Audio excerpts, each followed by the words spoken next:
Capítulo 33 Cornualha, 2003. Estava umbreu, exceto pelos luminosos raios brancos de suas lanternas, que varriam o solo alguns metros à frente. Peter não sabia exatamente por que eles estavam ali naquela hora no bosque, do lado de fora de Loines e não na aldeia, aproveitando o festival de solstício. Ele preferia um prato de guisado de peixe seguido por uma caneca de hidromel local. Mas Alice tinha sido tão teimosa quanto misteriosa. De fato, não é o ideal ir lá quando está escuro, dissera ela, mas isso precisa ser feito e sou eu que tenho que fazer. O que levava à questão de por que não tinham entrado e feito isso antes de dia, como haviam planejado. Eu não ia fazer isso com a detetive e o avô dela por perto, é particular. A resposta soou verdadeira em parte, pois Alice era uma das pessoas mais reservadas que Peter conhecia. Ele até se perguntaria por que ela o convidara para ir junto, se não houvesse a lista de coisas que ela lhe pedira para a excursão, os suprimentos, como insiste em chamá-los, sugerindo claramente que ele foi convidado porque ela precisava de músculos. Ele tinha conseguido arranjar tudo o que ela pedira. Não foi fácil em tão curto prazo, mas Peter era bom em seu trabalho e não queria decepcioná-la. Estava claro que a tarefa era muito importante para Alice, como evidenciado por sua ligação para a casa dele. Na sexta à noite, quando ela anunciou que tinha pensado no assunto e o acompanharia a Cornualha, no final das contas.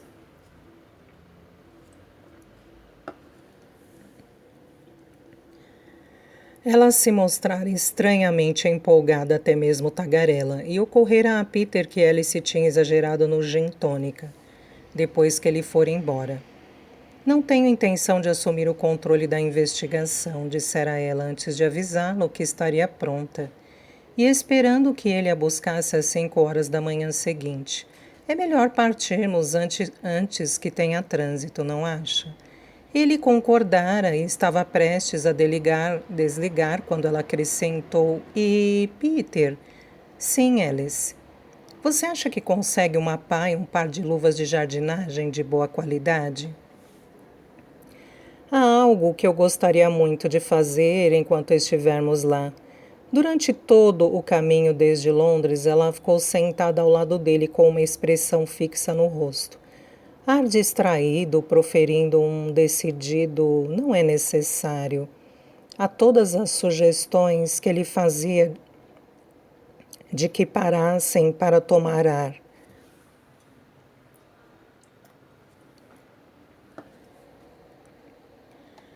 Comer, beber água ou apenas esticar as pernas. Ela não estava com vontade de conversar, o que convinha a Peter. Ele simplesmente aumentou o volume de seu audiolivro e se concentrou na faixa seguinte de Grandes Esperanças. Estivera tão ocupado durante as 2 últimas semanas que não conseguiu terminar o romance, mas achou que a longa viagem seria a oportunidade perfeita para tal. Quando se aproximaram da aldeia, ele sugeriu que fossem direto para o hotel fazer o check-in, mas Alice respondeu bruscamente: Não, impensável, vamos direto para Loines. Foi quando ela lhe contou sobre a chave que queria que ele buscasse.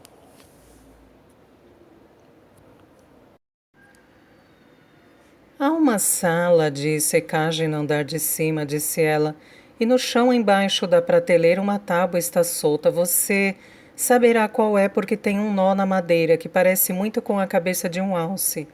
Dentro da cavidade você encontrará uma pequena bolsa de couro. Dentro dela há uma chave, é minha e sinto falta dela há muito tempo. Entendi. Tábua no chão, cabeça de alce, pequena bolsa de couro, repetiu ele. A determinação dela ainda era evidente quando se juntaram aos outros para o piquenique na hora do almoço. Ela fez com que Peter levasse o equipamento com eles, ansiosa para ir ao bosque assim que terminassem. Mas então o avô de Sadie Sparrow, Bert, se ofereceu para acompanhá-la no festival e ela aceitou sem um momento de hesitação. Peter teria ficado completamente confuso, só que ao longo da manhã vislumbrara algo que acreditava que poderia explicar sua mudança de ideia. Ele não podia ter certeza, mas tinha a sensação de que Alice gostara de Bert. Ela o ouvia com atenção enquanto ele falava, ria de suas piadas e balançava a cabeça para suas histórias. Decididamente, esse comportamento não era típico de Alice. Em geral, ela não criava laços com rapidez, não criava laços nunca, na verdade. Seja como for, eles voltaram à aldeia, fizeram um check-in no hotel e Alice desfrutou de um passeio pelo festival. Peter, entretanto, deu uma desculpa para ficar sozinho. Havia algo brincando em sua mente durante toda a tarde. Uma pequena coisinha pessoal e ele queria passar na biblioteca para conferir. E então ali estavam eles na escuridão da noite, seguindo o mesmo caminho que haviam tomado mais cedo, contornando o lago e descendo em direção à casa de barcos. Quando chegaram ao córrego, Alice não parou, encorajando-o em direção ao bosque. Peter estava desconfiado, imaginando se seria condenável trazer uma octogenária para o bosque à noite, mas Alice pediu que não se preocupasse. Conheço esse bosque como a palma da minha mão, disse ela. Uma pessoa nunca esquece a paisagem da sua infância. Não pela primeira vez, Alice agradeceu a Deus que Peter não fosse de falar muito. Ela não queria conversar, explicar ou divertir ninguém. Queria apenas caminhar e se lembrar da última vez que seguira esse caminho pelo bosque. Um pássaro noturno voou acima deles na escuridão e os sons a levaram de volta àquela noite, quase 70 anos antes, quando se arrastou por ali para enterrar. O cavalo relinchando, as ondas do lago, os pássaros voando. Ela tropeçou e Peter segurou seu braço. Você está bem? Ele era um bom rapaz, fazia pouquíssimas perguntas. Fazia tudo o que ela pedia. Não falta muito, disse ela. Caminharam em silêncio através das urtigas, da clareira onde o alçapão do túnel ficava escondido. Passaram pelo lago de trutas. Alice sentiu uma estranha alegria em voltar a Loines, estar ali no bosque naquela noite. Era exatamente como ela imaginara enquanto estava sentada em sua biblioteca em Londres, na noite anterior, ouvindo o tic-tac do relógio da lareira, quando a chama da saudade que tinha daquele lugar se tornou uma chama de anseio e ela ligou para Peter. Não que se sentisse jovem de novo, com certeza não. Em vez disso, pela primeira vez em 7 décadas, ela se permitiu se lembrar daquela jovem, aquela garota assustada, apaixonada e tola. Por fim chegaram ao ponto que Alice havia escolhido naquela época, o lugar ao qual sua culpa estivera ancorada durante todo esse tempo. Podemos parar agora, disse ela. Alice sentiu um cheiro, o rato do campo e cogumelos e a onda de memórias. Foi tão forte que precisou se firmar no braço de Peter. Você poderia cavar um pouco para mim? Graças a Deus ele não fez perguntas, apenas tirou a pá do saco que estava carregando, calçou as luvas de jardinagem e começou a cavar onde ela apontou. Alice inclinou a lanterna para iluminar uma área na qual ele devia trabalhar. Prendeu a respiração. Lembrando-se daquela noite, da chuva, da bainha de seu vestido enlameada, se colando às botas, nunca mais o usara. Ela o enrolou assim que voltou para casa e o queimou, na primeira oportunidade que teve. Ela se obrigou a atravessar os campos apesar da chuva. Poderia ter usado o túnel. Não teria sido fácil ir sozinha, não com aquele trinco complicado, mas teria conseguido. Mas não queria ir a qualquer lugar aonde Ben tivesse ido. Tinha tanta certeza de que fora ele quem sequestrara Tel, tão presa em sua própria teoria. Apavorada com a possibilidade de alguém somar 2 mais 2 e descobrir o papel que havia desempenhado. Alice, disse Peter, você pode jogar a luz um pouco para o lado? Desculpe. Ela deixara o facho de luz flutuar com seus pensamentos e o corrigiu. Houve um ruído quando a pá atingiu algo sólido. Ele estava apoiado nos joelhos e nas mãos, tirando um pacote de dentro do buraco. Desembrulhando e removendo o que restava do saco de pano no qual ela o colocara. É uma caixa, disse ele, fitando-a com os olhos arregalados de surpresa. Uma caixa de metal. É. Ele se levantou, tirando a terra de cima da caixa com as mãos enluvadas. Quer que eu a abra? Não, vamos levá-la de volta ao carro conosco, mas... Seu coração havia disparado quando ela viu, mas conseguiu fazer sua voz soar calma. Não há necessidade de abri-la agora, eu sei exatamente o que vamos encontrar aí dentro. Sadie abriu caminho através da multidão agitada do festival de solstício. As ruas que se encontravam para formar a praça da aldeia alinhavam-se às barracas que vendiam espigas de milho, roupas, tortas de carne de porco artesanais e doces. Chamas saltavam de barris e no porto um pontão flutuante estava cheio de fogos de artifício à espera de serem acesos à meia-noite. Alice e Peter estavam hospedados no hotel na esquina da High Street. O prédio branco de Dona Snob com cestos de flores pendurados na parede, mas atravessar a multidão demorou mais do que Sadie imaginara. Ela só esperava que eles estivessem lá e não entre os foliões. Estava desesperada para lhes dizer o que tinha descoberto sobre a morte de Theo, para deixar Alice saber que Anthony era inocente. O telefone dela estava tocando. Ela podia senti-lo vibrar contra sua perna. Tirou-o do bolso bem na hora em que uma criança com um enorme algodão doce passou por ela, dando-lhe uma cotovelada. Sadie olhou para a tela e viu que era da Matt. Alô? Sparrow. Donald? Bem, você com certeza conseguiu mexer num ninho de vespas desta vez. Sadie ficou imóvel, sua pulsação se acelerou. O que aconteceu? Eles conversaram com o marido com Steve?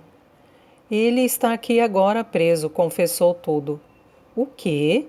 Espere, deixe-me encontrar um lugar mais calmo. Era mais fácil falar do que fazer, mas Sadie conseguiu encontrar um recanto no muro de pedra do porto onde poderia se afastar da multidão. Conte-me exatamente o que aconteceu. Ashford trouxe primeiro a nova esposa, conseguiu que o inspetor Hatter se sentasse e fizesse as perguntas. Como iam as coisas com Caitlin? Esse tipo de coisa, tudo agradável e amigável. Então, lhe indagaram se tinha outros filhos, se queria ter mais. Acontece que ela não pode ter filhos. Sadie apertou a outra mão contra a orelha. Como é? Ela e o marido tentaram um bebê por mais de 1 ano antes de irem a um médico para fazerem exames. Era bem como tinham conversado durante o almoço em Loines, o mesmo cenário que Alice descrevera de seu primeiro livro de Digory Brand, a história que sua irmã lhe contara anos antes. Então ele pegou uma criança para ela? É o resumo. Disse que a esposa ficara devastada com a notícia de sua infertilidade. Ela sempre quis um bebê, queria uma menina mais do que qualquer coisa no mundo. A impossibilidade de engravidar foi devastadora e todos os remédios de fertilidade a deixaram ainda pior. Ela mostrou ter tendências suicidas, pelo que ele disse, e ele queria fazê-la feliz. Encontrando uma filha para ela, completou Sadie. A solução perfeita, mas com o detalhe incômodo de que Caitlin já tinha mãe. Ele desmoronou quando foi interrogado. Contou o que tinha feito, onde encontraríamos o corpo. Viagem de pesca. Caramba! Temos mergulhadores lá agora. Típico réu primário chorando, dizendo que não era uma pessoa má, que não queria que isso acontecesse, que não queria que as coisas fossem tão longe. Sadie apertou os lábios com severidade. Ele devia ter pensado nisso antes de obrigar Maggie a escrever aquele bilhete. antes de matá-la. Ela estava em ebulição. O modo como pegara a caneca de poliestireno durante a entrevista, a interpretação do pai amoroso, do ex-marido maltratado, preocupado, confuso e disposto a fazer o que fosse necessário para encontrar a fugitiva irresponsável, enquanto o tempo todo sabia exatamente onde ela estava, o que tinha feito com ela. Maggie devia ter previsto o que estava por vir. Em algum momento de seu último confronto, ela devia ter percebido. Foi ele, rabiscou em desespero. Foi ele. O uso do passado nunca foi tão arrepiante, nem tão corajoso. A única misericórdia era que Caitlin, ao que tudo indicava, não tinha visto o que acontecera com a mãe. Ele disse o que fez com a filha enquanto cuidava de Maggie? Colocou Dora a aventureira. A menina não se mexeu. E saber que Caitlin ainda estava no apartamento teria impedido Maggie de fazer uma cena, tomando cuidado de proteger a filha do que tinha percebido que estava prestes a acontecer. Pela segunda vez naquela noite, Sadie teve motivos para refletir sobre até onde uma mãe ia para proteger seu filho amado. A voz de Donald assumiu um tom envergonhado. Olhe, Sparrow. Ele deixou a filha sozinha no apartamento por uma semana. Disse que achava que a avó ia visitá-la, que a menina seria encontrada muito antes.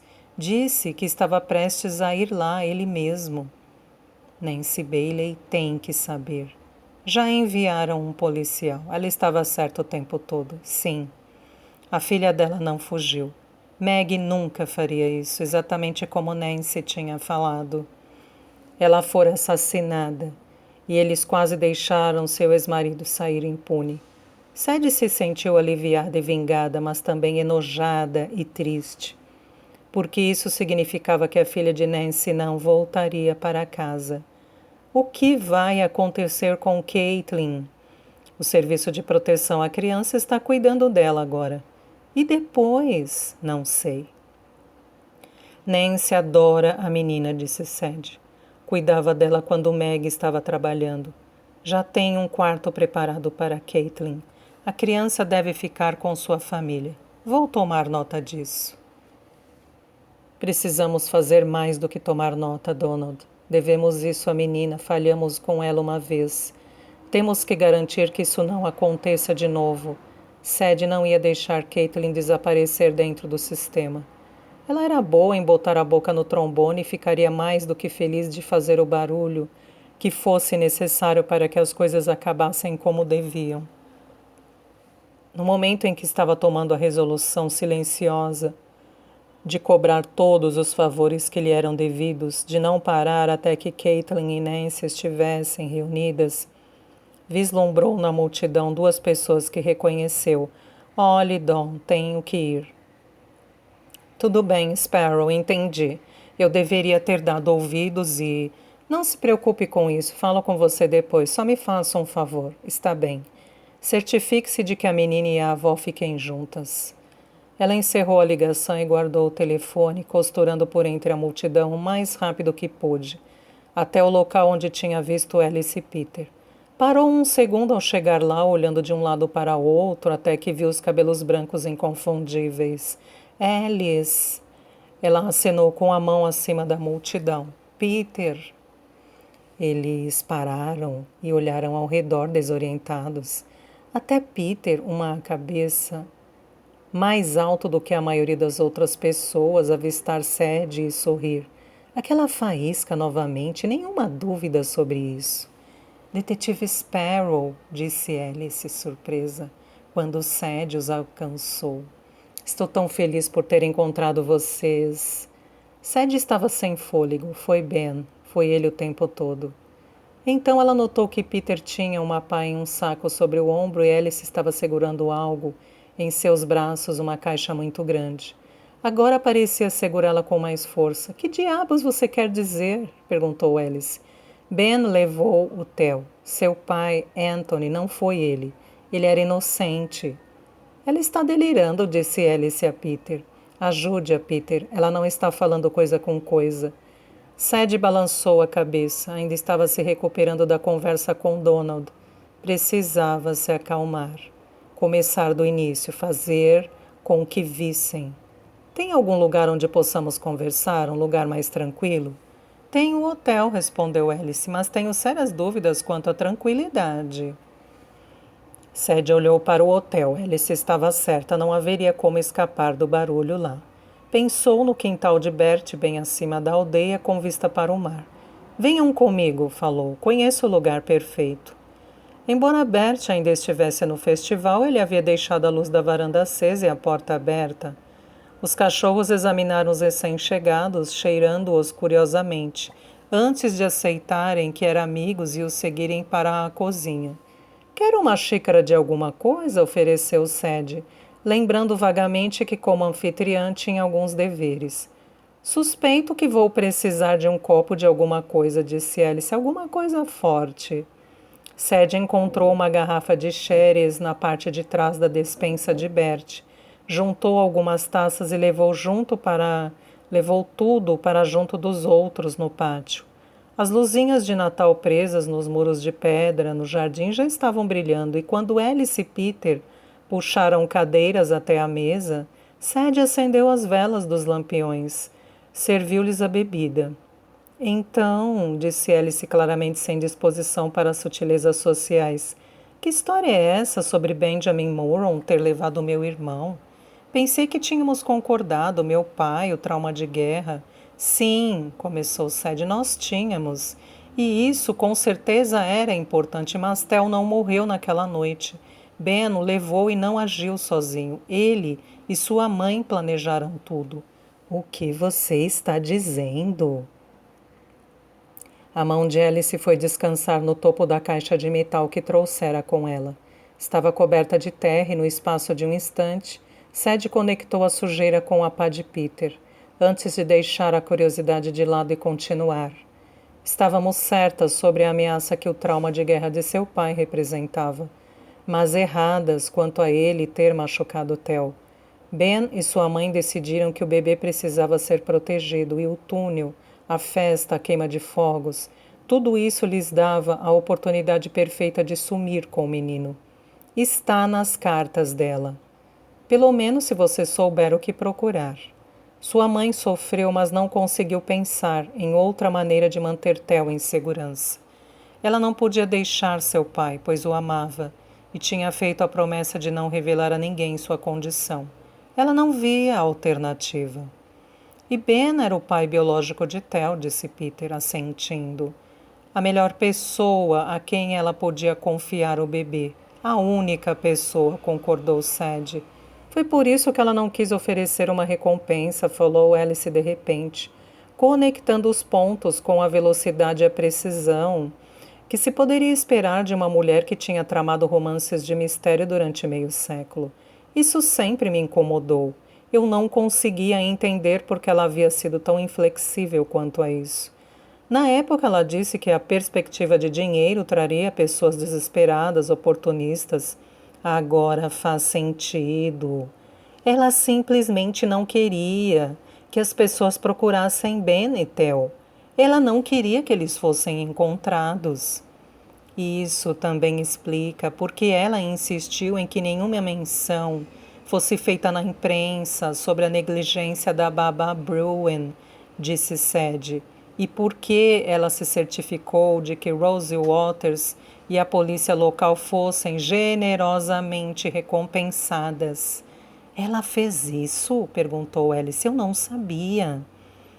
Rose ficou devastada com a demissão e não é de admirar. Ela foi demitida justamente porque era muito vigilante.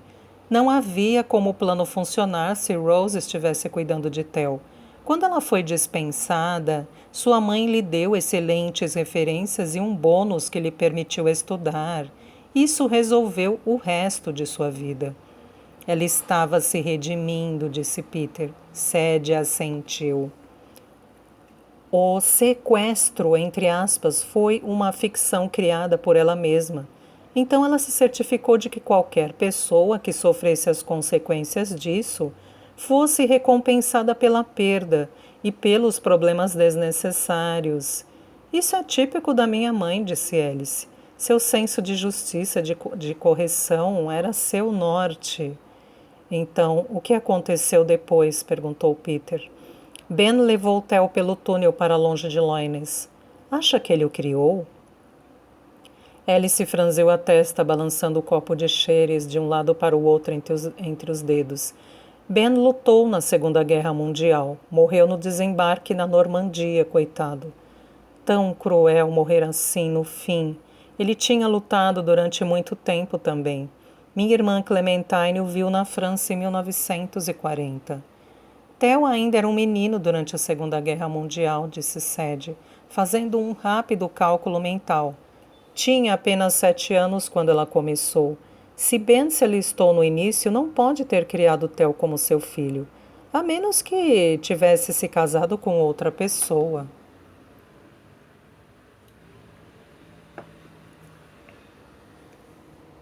Ou Theo foi para outro lugar, sugeriu Peter. O que não nos deixa em melhor situação do que quando começamos, concluiu Alice. O desânimo se abateu sobre o grupo, articulado por Ash, que deixou escapar um longo suspiro canino enquanto dormia. Sadie encheu seus copos de Xeres e eles beberam em silêncio. O barulho distante da alegria do festival, à medida que a meia-noite se aproximava, se fez ouvir da aldeia. E as cartas? Perguntou Alice por fim. Havia alguma coisa nelas que pudesse indicar para onde Ben e Theo foram após deixar Loines? Não que eu tenha percebido. Na verdade, sua mãe queria mais que Ben não lhe dissesse para onde iam. Talvez ele tenha lhe dado uma pista. Acho que não. Algo sutil, alguma coisa pessoal que você pode não ter notado. A certeza de Sadie não era páreo para a obstinação de Alice. Vale a pena dar uma olhada, falou ela. Vou buscar o arquivo. Trouxe algumas cartas para casa comigo. Bertie entrava pela porta da frente quando ela chegou à cozinha. Oi, Sadie querida, disse ele com um sorriso cansado, mas feliz. Consegui escapar antes de a festa realmente começar. Gostaria de jantar? Sadie explicou que Alice e Peter estavam no quintal conversando sobre o caso Edevane. Tivemos um grande avanço, mas nos trouxe novas perguntas. Jantar para 4, então, num instante. Você não está cansado de servir bolo de pera? Nunca! Que sacrilégio!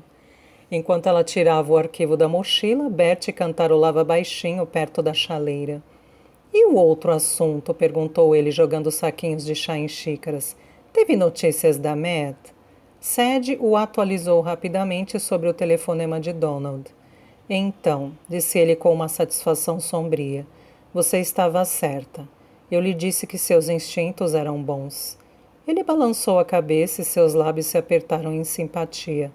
Aquela pobre mulher e a pobre criança, imagino que você vá recuperar seu emprego. Não tenho tanta certeza disso. Ashford sabe que fui eu que vazei a informação. Não vai querer compactuar com as minhas ações, independentemente de como as coisas aconteceram. Vou ter que esperar para ver. Enquanto isso... Ela levantou o arquivo e fez um gesto por cima do ombro para o quintal. Claro, encontro você lá em alguns minutos. Sadie voltou para junto dos outros bem na hora em que Alice estava dizendo a Peter. Sabe, eu sempre achei que tinha visto Ben na floresta naquela noite. Por que você não disse nada à polícia? Perguntou Sadie, sentando-se de volta e deslizando o arquivo para o centro da mesa. Alice olhou para onde uma rajada de vento tinha feito o fio de luzes de Natal chacoalhar contra as pedras. Eu não deveria estar lá, disse ela. As sombras brincando em seu rosto. Eu devia estar na festa com o Sr. Llewellyn. Sempre me culpei pelo que aconteceu com ele. Fico me perguntando se as coisas poderiam ter terminado de outra forma, se eu tivesse esperado um pouco mais. Ele tinha me procurado no começo do dia, muito ansioso para nos encontrarmos. Insistiu que havia algo que precisava discutir comigo. Esperei, mas ele não apareceu. Essa é outra coincidência de que não gosto. Comentou Sadie, franzindo a testa. Tem alguma coisa errada na morte do Sr. Llewellyn. Ele era dedicado à sua mãe e sabia o que ela estava planejando, quanto estava em jogo para ela. Não me agrada que ele tenha escolhido acabar com a própria vida naquele momento. Concordo, afirmou Alice. Isso não faz sentido, mas a depressão, com tantas condições nervosas, não é uma doença racional. Se ao menos soubéssemos mais sobre a depressão dele. Sede se levantou andando de um lado para outro ao longo das pedras. Aquele colapso inicial, quando ele deixou a medicina e começou a escrever livros. Pela minha experiência, quando alguém toma uma decisão como essa, que muda a sua vida, há algo por trás. Se soubéssemos o que era, talvez jogasse alguma luz no caso. Peter ergueu a mão. Na verdade, acho que posso ter a resposta para isso. Sede virou-se para encará-lo. Alice olhou por cima dos óculos. Peter? Hoje, em Loines, quando você estava falando sobre o colapso de Llewellyn, perguntando o que o causara, eu me lembrei vagamente de ler algo sobre isso em um de meus cursos na universidade. Fui à biblioteca da aldeia essa tarde e encontrei um homem muito solícito. Alistair, interrompeu Sede. Exatamente. Por acaso ele tinha o livro perfeito sobre a mesa dele. Tinha vindo emprestado de outra biblioteca e estava embalado, pronto para ser devolvido quando o vi. Foi realmente a maior coincidência. Não diga isso. Sorte. Tinha um capítulo dedicado a Llewellyn e o portal mágico de Eleanor, uma análise alegórica muito interessante baseada nos princípios kantianos do simbolismo. Peter, interrompeu Alice com firmeza. Ah, sim, desculpe. O autor argumentava que a história de Llewellyn poderia ser lida como uma alegoria das experiências de sua vida, em particular o colapso que ele sofrera quando era um jovem médico, forçado a enfrentar uma situação de emergência na casa de campo de um amigo, quando perdeu um paciente, um bebê, Sede arquejou. O paciente era um bebê recém-nascido. Como você sabe? Perguntou Alice. Que bebê? De quem? Peter encontrou o olhar de Sede processando por um momento, então sorriu com a percepção. Você acha que foi o bebê de Constance? Sim. Sede correu para a mesa. Sim, sim, sim. Ela folheou rapidamente o arquivo, as chamas dos lampiões tremeluzindo ao lado dela. Isso explica, disse Peter, mais para si mesmo do que para elas. A tensão entre eles, a animosidade que ela sentia em relação a ele. Ela era realmente uma senhorita Havisham. A confusão deixou Alice nervosa. Peter disse impaciente, o que Dickens tem a ver com isso? Ele se virou para ela, os olhos brilhando. Quando eu estava trabalhando em seu site, você me disse para não incomodá-la, que apenas fizesse acontecer. E eu precisava encontrar a resposta para uma pergunta, então olhei em um de seus diários no seu escritório. Sim, e você fez um comentário sobre sua avó. Você a descreveu como um esqueleto nas cinzas de um vestido caro. Uma citação de grandes esperanças. Isso parece muito provável. Ela era um dragão e gostava muito de usar vestidos grandiosos e velhos de seus tempos de glória. Embora não um vestido de noiva, tenho o prazer de dizer. O que, pelo amor de Deus, isso tem a ver com um bebê? Aqui está. Sede puxou a página onde ela havia feito as anotações da segunda entrevista que a polícia realizara com Constance no asilo. A enfermeira disse que Constance ficava falando de Eleanor e de um menino que havia morrido. Achei que Eleanor tivesse tido um filho natimorto antes de Theo, mas não foi ela. Alice respirou rapidamente. Foi minha avó. Sede assentiu. E David Llewellyn era o médico. Isso explica tudo. Seu relacionamento com Constance, a causa de sua depressão, porque ele desistiu da medicina e procurou consolo em criar contos de fadas para crianças. Também explica o enredo de O Portal Mágico de Eleanor, completou Peter. O homem velho tomado pelo arrependimento e livros do reino. A rainha cruel, cuja dor por seu filho perdido lança um eterno inverno. A menina Eleanor. cuja inocência é a única coisa forte o suficiente para desfazer a ruptura. Ele bateu no queixo pensativo. A única coisa que não explica é porque ele se suicidou na festa do solstício de 1933. Ele não se suicidou, disse Alice calmamente, encontrando o olhar de Sadie. Ele não se matou, não foi? Não. Sadie sorriu, experimentando a deliciosa sensação de que as peças se encaixavam. Acho que não. Foi a vez de Peter coçar a cabeça. Mas sabemos que ele morreu por overdose de barbitúricos. Havia provas, um exame médico. Havia também um frasco de comprimidos para dormir muito fortes roubado da casa naquela noite, comentou Alice. Durante muito tempo acreditei que eles tivessem sido usados para manter Theo calmo. Mas não foram, disse Sadie. Não teria sido difícil, apenas alguns comprimidos dissolvidos em uma bebida e voilá. Porque a perda de seu bebê a devorava havia décadas e ela queria vingança. Peter terminou sua frase. Sim, entendo o que você está dizendo, mas 40 anos haviam se passado, por que ela esperaria tanto? Sadie ponderou isso. Ramsay a honrou indo sentar-se sobre seus pés e ela se esticou debaixo do focinho do cachorro. Sabe, disse ela pensativa, acabei de ler um livro que fazia essa pergunta. Uma mulher matou o ex-marido do nada depois de tolerar anos de tratamento ruim. No final, foi uma coisa mínima. Ela decidiu tirar férias no lugar que ela sempre sonhara visitar e o anúncio de seus planos foi o gatilho perfeito. Um prato frio, falou Alice com aprovação. Um dos meus mistérios mais silenciosos, mas, pessoalmente, um dos meus favoritos. Mas qual foi o gatilho da minha avó? Até onde me lembro, o Sr. Llewellyn não tinha planos de férias exóticas. Mas fizeram um anúncio recentemente, replicou Peter de repente. Você mencionou isso hoje. Ele foi premiado com a Ordem do Império Britânico por sua contribuição à literatura. Você mesma contou que sua avó recebeu mal a notícia. A honraria real, disse Sadie.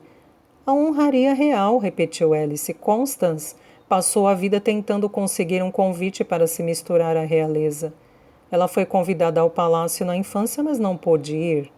Quantas vezes ouvimos falar disso quando crianças? Ela nunca superou a decepção.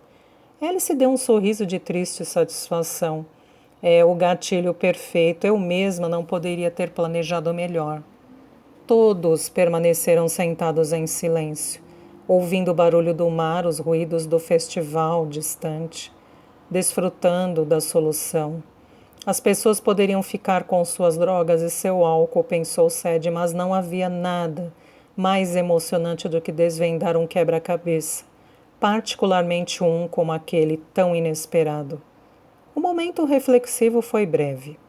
Alice, que era muito parecida com Sadie, endireitou-se na cadeira e puxou o arquivo para si. Certo. Pelo que me lembro, estávamos procurando uma pista do lugar para onde Ben levou Theo. Peter ergueu a sobrancelha para Sadie com um sorriso divertido, mas eles fizeram o que lhes foi dito, reunindo-se ao redor da mesa para procurar no arquivo. Depois de um tempo sem encontrar nada de útil, Alice disse: gostaria de saber se há uma pista no comportamento de minha mãe, no fato de ela ter voltado todos os anos a Loines. Ela franziu o senho. Mas não há motivo para pensar que Ben teria continuado morando na Cornualha, nem que teria trazido Theo de volta a Loines se tivesse ficado. Ela suspirou, murchando. É muito mais provável que fosse apenas uma espécie de vigília, uma forma de se sentir perto de Theo. Coitada da mamãe, só posso imaginar o que era saber que havia uma criança lá fora, em algum lugar, sangue do seu sangue, carne da sua carne. A curiosidade, o anseio, a necessidade de saber que ele era amado e feliz devem ter sido angustiantes. Bertie, que chegara ao quintal trazendo uma bandeja carregada de bolo de pera e 4 xícaras de chá, lançou a Sadie um olhar significativo. Sadie insistiu em evitá-lo, deixando de lado as imagens de Charlotte Sutherland no casaco da escola. daquela mãozinha que apareceu por cima do cobertor do hospital. Acho que, tendo tomado a decisão de abandonar o filho, a única coisa a fazer é manter o curso. É a coisa mais justa, deixar que siga com a vida dela sem complicações. A vida dele, corrigiu Peter. A vida dele, ecoou Sadie. Como você é pragmática, detetive Sparrow. Ele se levantou uma única sobrancelha. Talvez seja só a escritora em mim, que presuma que todos os pais que desistem de seus filhos devem se agarrar a um pequeno grão de esperança de que um dia, de alguma forma, seus caminhos voltem a se cruzar. Sadie ainda estava evitando o olhar de Bert. Pode haver casos em que os pais sentem que a criança ficará desapontada com eles. Com quem eles são? Irritada e ferida por ter sido abandonada em primeiro lugar. Imagino que sim, disse Alice, pegando o artigo de jornal do arquivo de Sadie, olhando o retrato de Eleanor embaixo da árvore de Linus, com 3 meninas em seus vestidos de verão reunidas em volta dela. Mas minha mãe sempre teve a coragem de suas convicções. Não tenho dúvidas de que, mesmo o tendo abandonado por achar que havia as melhores razões possíveis, teria sido corajosa o suficiente para enfrentar a possibilidade de que ele se ressentisse de sua decisão. Oh, Deus! Todos olharam para Bert rodando a mesa com um prato de bolo de pera em uma das mãos e uma xícara de chá na outra. Vovô! Peter foi mais rápido, pulando para pegar o bolo e o chá antes que caíssem. Ele levou Bert a um banco. Vovô, você está bem? Sim, é só uma... Bem, não é uma coincidência. As pessoas muitas vezes usam essa palavra de modo errado, não é?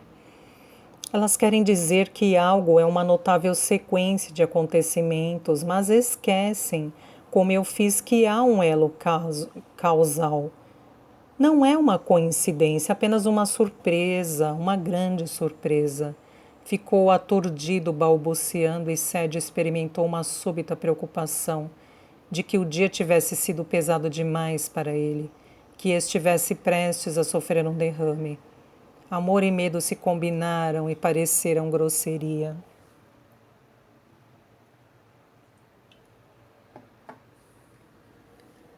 Vovô, disse ela séria, do que está falando? Esta mulher, respondeu ele, batendo na foto de Eleanor, no artigo de jornal de Alice. Eu a conheci quando era menino e trabalhava na loja dos meus pais durante a guerra. Você conheceu minha mãe? Perguntou Alice. Você conheceu Eleanor Edevane? Questionou Sadie ao mesmo tempo. Sim, e muito bem. Eu a vi várias vezes. E embora não soubesse seu nome, ela costumava ir à loja em Hackney, quando fazia seu trabalho voluntário. Sim, Alice estava encantada. Ela trabalhou no East End durante a guerra, ajudava crianças que tiveram suas casas bombardeadas. Eu sei. Bert tinha um sorriso largo agora. Ela era muito gentil, uma de nossas clientes mais fiéis. Costumava entrar e comprar um monte de coisas de que não precisava, e eu lhe preparava uma xícara de chá. Bem, isso é uma coincidência, comentou Peter. Não, corrigiu Bert. É isso que estou tentando dizer. Ele riu. Com certeza é uma surpresa ver sua foto depois de todo esse tempo e perceber que ela está conectada com os acontecimentos na Casa do Lago que deixaram minha neta tão envolvida, mas não é tão aleatório quanto vocês poderiam pensar. Vovô? Ela é a razão para eu ter me mudado para cá, para Cornualha. Foi ela que pôs a ideia na minha cabeça pela primeira vez. Tínhamos uma foto colada na caixa registradora. Era um cartão postal do meu tio, uma fotografia de uma pequena porta de madeira em uma parede de tijolos, coberta de eres samambaias, e ela a viu uma vez e me contou sobre os jardins na Cornualha. Eu lhe perguntei, acho. Eu tinha um livro cuja história se passava na Cornualha e o lugar sempre me pareceu mágico. Ela falou sobre a corrente do Golfo e as espécies exóticas que podiam ser cultivadas aqui. Eu nunca esqueci. Ela até mencionou Loines, agora que penso nisso, mas não pelo nome. Disse que tinha nascido e crescido em uma propriedade famosa por seu grande lago e seus jardins. Incrível! Exclamou Peter. E pensar que tantos anos depois sua neta descobriria a casa abandonada e ficaria obcecada com o caso. Não obcecada exatamente, corrigiu Sadie. Interessada. Bert ignorou a interrupção, absorto nas conversas que tivera com Eleanor e Devane sobre Loines tanto tempo antes.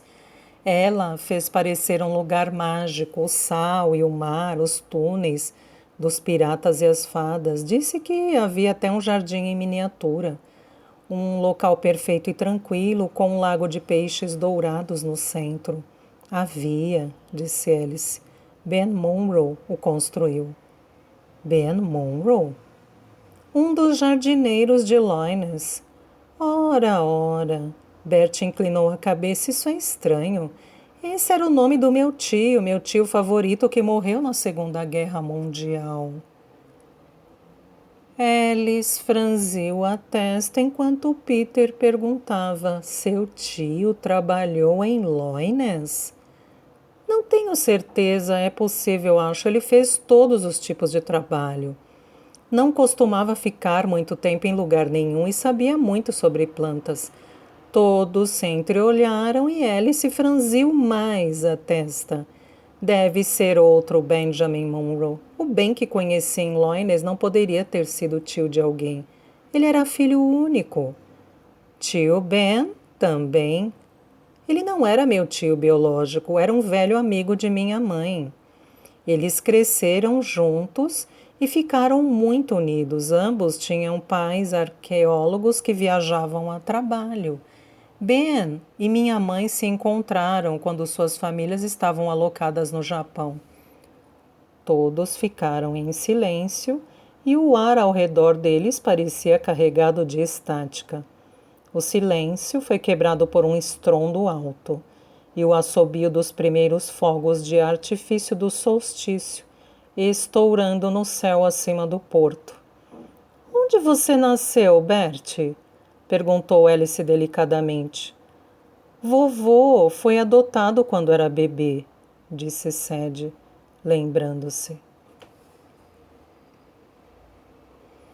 Ele lhe contara tudo sobre sua mãe e seus problemas para engravidar, como ficara feliz quando ele enfim chegou, o quanto eles se amavam.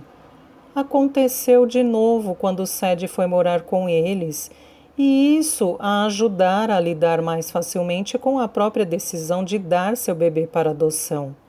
Só que depois o fato tinha desaparecido de sua memória. Aquele fora um período muito confuso, havia tantos pensamentos e sentimentos precisando de atenção.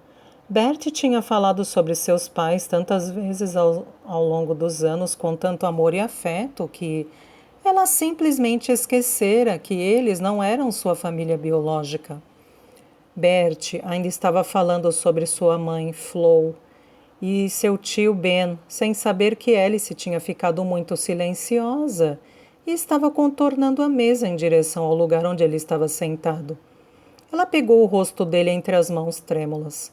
Sem falar, seus olhos se moveram sobre seus traços, estudando cada um deles. Um grito travou sua garganta e Peter estendeu a mão para firmá-la. Vovô! Disse Sadie de novo, um tom de reverência em sua voz. Bertie! Disse Peter. Theo! Disse Alice.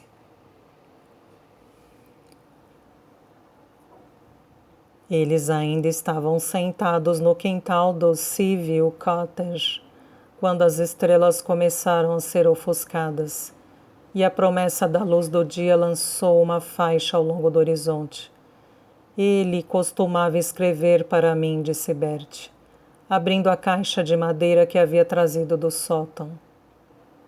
Pegou uma pilha de cartas. As primeiras eram datadas de 1934, muito antes de eu saber ler. Mas minha mãe e meu pai liam para mim. Às vezes, Vinham com pequenos presentes ou animais de origami que ele dobrava para me divertir. Sempre que ele viajava a trabalho e mesmo quando foi para a guerra, ele descrevia: já falei, ele era o meu tio favorito. Sempre me senti próximo dele. Um parentesco, acho que se poderia dizer. Eu sei exatamente o que você quer dizer, falou Alice novamente. Tinha se tornado um mantra. Senti a mesma conexão quando nos conhecemos hoje de manhã, uma familiaridade, como se eu o reconhecesse de alguma maneira. Bertie sorriu para ela e assentiu, seus olhos brilhando de novo. O que mais tem na caixa, vovô? Perguntou Sadie gentilmente, sentindo que poderia se beneficiar dessa distração. Ah, várias coisinhas, disse ele, lembranças de infância. Ele pegou um cachorrinho de brinquedo surrado, um livro velho e um macacãozinho. Sadie notou que faltava um botão e arquejou. Enfiou a mão no bolso de sua calça jeans e tirou o cupido gorducho que ela encontrara em Loines. Uma combinação perfeita. Sua mãe e seu pai alguma vez lhe falaram sobre seus pais biológicos? Perguntou Peter. Bertie sorriu. Eles costumavam me contar uma história sobre um tigre e uma pérola.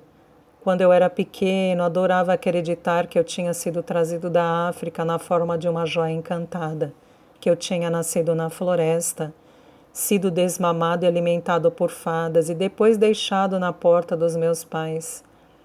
Ele pegou um colar na caixa com um pingente de dente de tigre e passou o polegar sobre a superfície de marfim. Tio Ben me deu isso e, até onde eu sabia, era a prova de que a história era verdadeira. Quando fiquei mais velho, parei de perguntar. Eu teria gostado de saber quem eles eram. É claro, mas meus pais me amavam. Não poderia ter escolhido uma família mais feliz e então aceitei não saber. Ele olhou de novo para Alice, os olhos brilhando, com uma vida de emoção. E você? Perguntou, acenando com a cabeça para a caixa de metal que estava na mesa à sua frente, ainda coberta de sujeira. Eu mostrei a minha. Ela pegou a chave na bolsa e destrancou a caixa de filigrana, levantando a tampa para revelar 2 pilhas idênticas de papel. Adeus, passarinho azul, dizia o título no alto, de Alice Devane. São manuscritos, disse ele. Sim, concordou Alice. As 2 únicas cópias do primeiro romance que concluí. O que estão fazendo na caixa? Um escritor nunca destrói seu trabalho, revelou Alice. Mas o que estavam fazendo enterrados? Isso é uma longa história. Talvez você me conte algum dia, talvez. Bertie cruzou os braços em fingida contrariedade e, por uma fração de segundo, Sadie vislumbrou Alice naquele gesto. Pelo menos nos diga do que se trata, pediu ele. É um mistério? Alice riu. A primeira risada aberta e descuidada que Sadie a ouviu soltar. Um som musical e juvenil. Oh, Bertie, disse ela. Theo, se eu lhe contasse, você não acreditaria.